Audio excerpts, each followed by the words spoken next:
История 1. Хижата на върха. Беше късна есен. Вятърът се носеше между скалите и дърветата, носейки с него аромата на влажна пръст и паднали листа, смесен с острата свежест на планинския въздух. Облакът беше сив и нисък, като тежка завеса, която пречеше на последните слънчеви лъчи да се покажат. Всичко изглеждаше сякаш планината е замръзнала в едно непроменливо време, което не ме допускаше да я разбера. След часове преход достигнах старата хижа, която според картата трябваше да бъде там. Дървена, почти изцяло покрита с мъх или шеи, тя стоеше като призрак на върха. Прозорците бяха напукани и покрити с прах, а вратата скърцаше на всеки дъх на вятъра.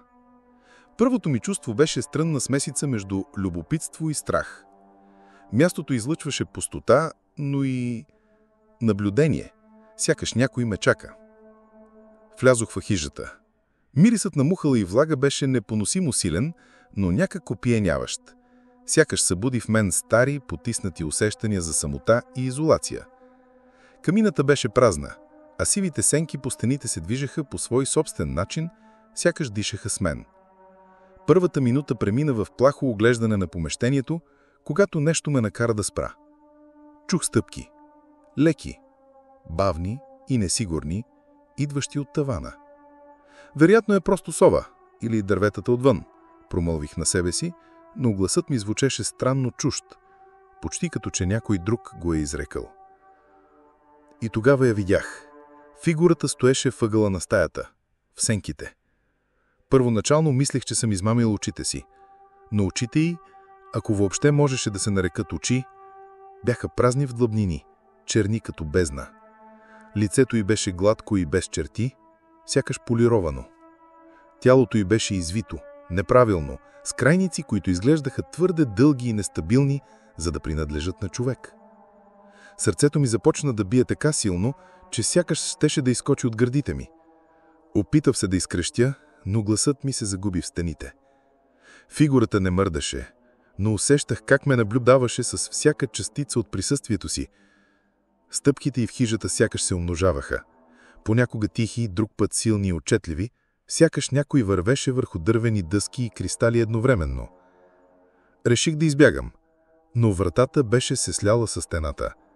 Опитах да я дърпна, да я бутна, но беше безнадежно неподвижна. И тогава започнаха странни явления. Сенките по стените се извиваха и се движеха, независимо от светлината на фанера ми. Студен полъх прокара тръпки по гърба ми, а от тавана се чуваше тихо, почти човешко шептене. Фигурата се приближи, или аз се движех към нея, но времето около мен започна да се изкривява. В следващия момент тя изчезна. Стаята беше празна, но не беше празна. Във ъгъла видях дълбоки дръскотини по пода, дълги линии, които сякаш не бяха оставени от ръка.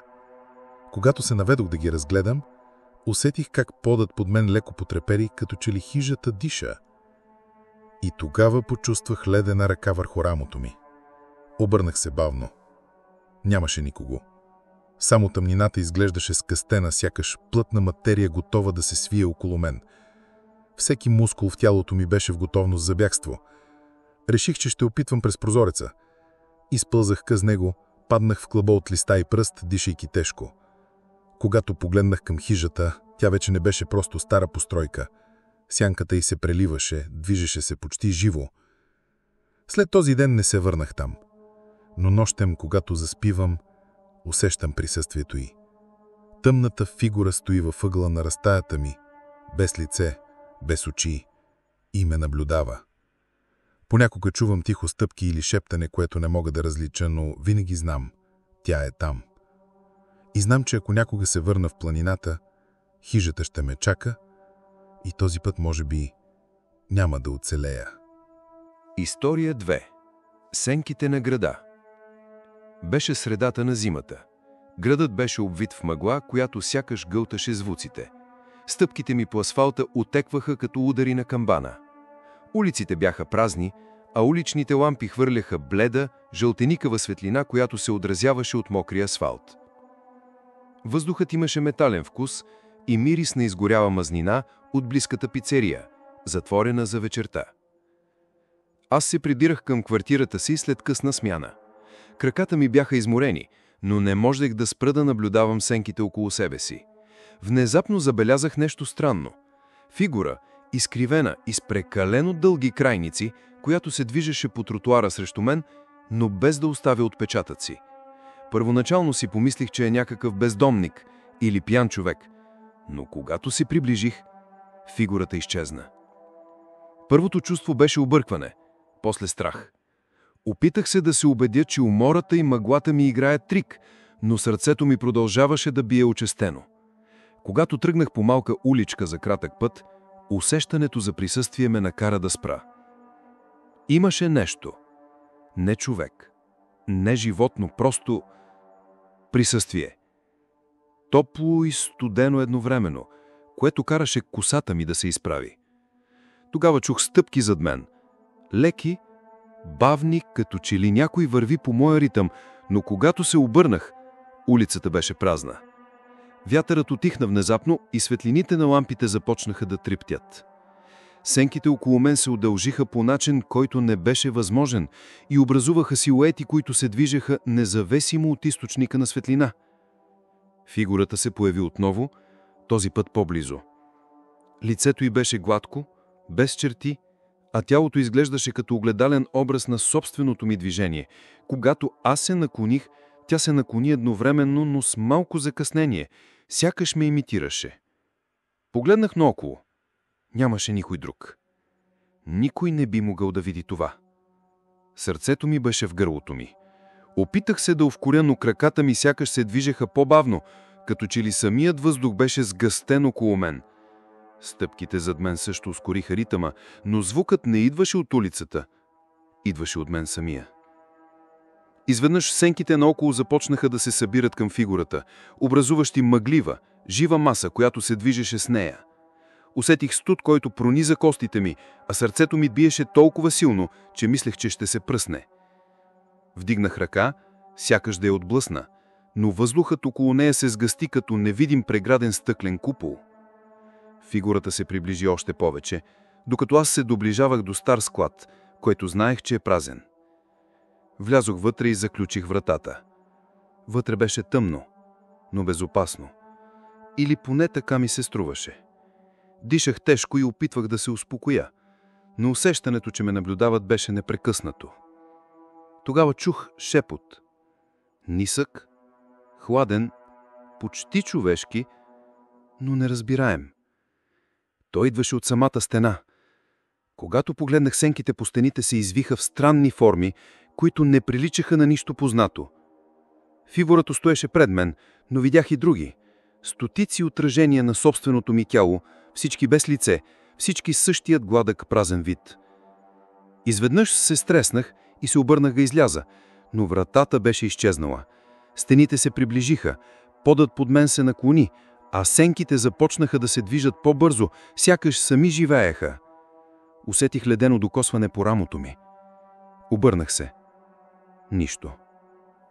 Но чух шепот директно до ухото ми. Не можеш да избягаш.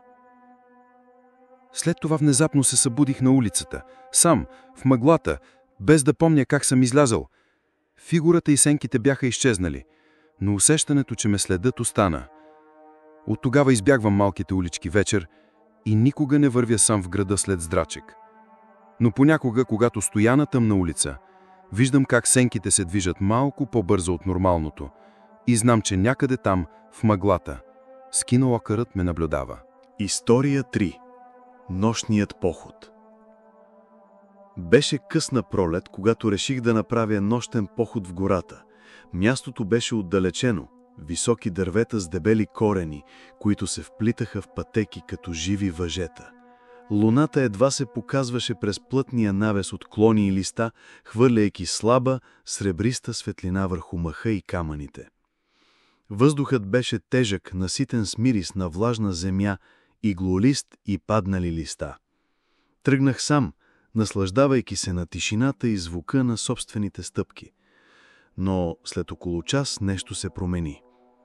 Усещането за присъствие, леко, почти невидимо, започна да расте. Сякаш някой или нещо върви след мен, но когато се обръщах, виждах само дървета, сенки и нощта. Първият знак беше тихо потропване по земята зад мен. Не бях сигурен дали е клон паднал от дърво или стъпки. Опитах се да се успокоя, но усещането за присъствие ставаше по-тежко, сякаш въздухът около мен се сгъстяваше. Дъхът ми се забави, сърцето ми започна да бие в гърлото ми. И тогава го видях. Фигурата стоеше между дърветата, без лице, гладка кожа, очи като празни вдлъбнения, а тялото й извито с нереални пропорции. Дългите й крайници се движеха по начин, който нарушаваше всяка анатомична логика. Въпреки че беше само на няколко метра, тя не правеше звук, но усещането й беше всепоглъщащо. Опитах се да побягна, но краката ми сякаш се придърпваха към земята. Стъпките извучаха в главата ми, макар и тишината наоколо да беше непробиваема. Вятърът утихна, а дърветата сякаш се наведоха към мен. Фигурата се приближаваше. Не минаваше между дърветата като нормален човек, сякаш се плъзгаше през въздуха, през сенките, без да докосва нищо. В този момент осъзнах, че не мога да креща, гласът ми бе блокиран от нещо невидимо, като ледена преграда в гърлото ми. Спрях се до едно паднало дърво, дишайки тежко. Фигурата беше вече почти до мен. Усетих как тъмнината около нея се плъзга по пода като живо вещество. Внезапно сенките наоколо започнаха да се извиват и да се променят, образувайки лица, които ме гледаха с бразни очи, отразяващи собственото ми отчаяние. Опитах се да побягна, но краката ми сякаш се придъпваха към земята. Стъпките извучаха в главата ми, макар и тишината наоколо да беше непробиваема. Вятърът утихна, а дърветата сякаш се наведоха към мен. Фигурата се приближаваше. Не минаваше между дърветата като нормален човек, сякаш се плъзгаше през въздуха, през сенките, без да докосва нищо. В този момент осъзнах, че не мога да креща. Гласът ми бе блокиран от нещо невидимо, като ледена преграда в гърлото ми. Спрях се до едно паднало дърво, дишайки тежко. Фигурата беше вече почти до мен. Усетих как тъмнината около нея се плъзга по пода като живо вещество. Внезапно сенките наоколо започнаха да се извиват и да се променят, образувайки лица, които ме гледаха с бразни очи, отразяващи собственото ми отчаяние. Опитах се да отичам, но гората сякаш се промени, пътеката се удължи, клони се наведоха, корени се извиха под краката ми като змеи. Стъпките се ускориха, а шепотът, нисък, ледено-хладен, се появи в ушите ми. Няма къде да избягаш. Сякаш светът около мен се изкриви. Дърветата започнаха да се движат, сенките да се сплитат с фигурата. Усетих ледена ръка по рамото си. Завъртях се. Нищо. Но вътре в себе си знаех. Не беше въображение. Тя беше тук живо присъствие, което може да се движи между сенки и реалност. Не знам колко време тичах, докато най-накрая достигнах малка поляна. Луната проблясна ясно и гората за момент замълча. Фигурата не беше там. Но усещането й остана. Леко, почти невидимо, като сянка зад мен, готова да се върне. След този поход никога не отидох сам в гората нощем. Но понякога, когато седя при прозореца си и гледам тъмнината на нощта, виждам движението на сенки, които не би трябвало да се движат, и усещам, че скинуокърът все още ме следи. Там, където мракът е най-дълбок, винаги остава празната му без черта маска.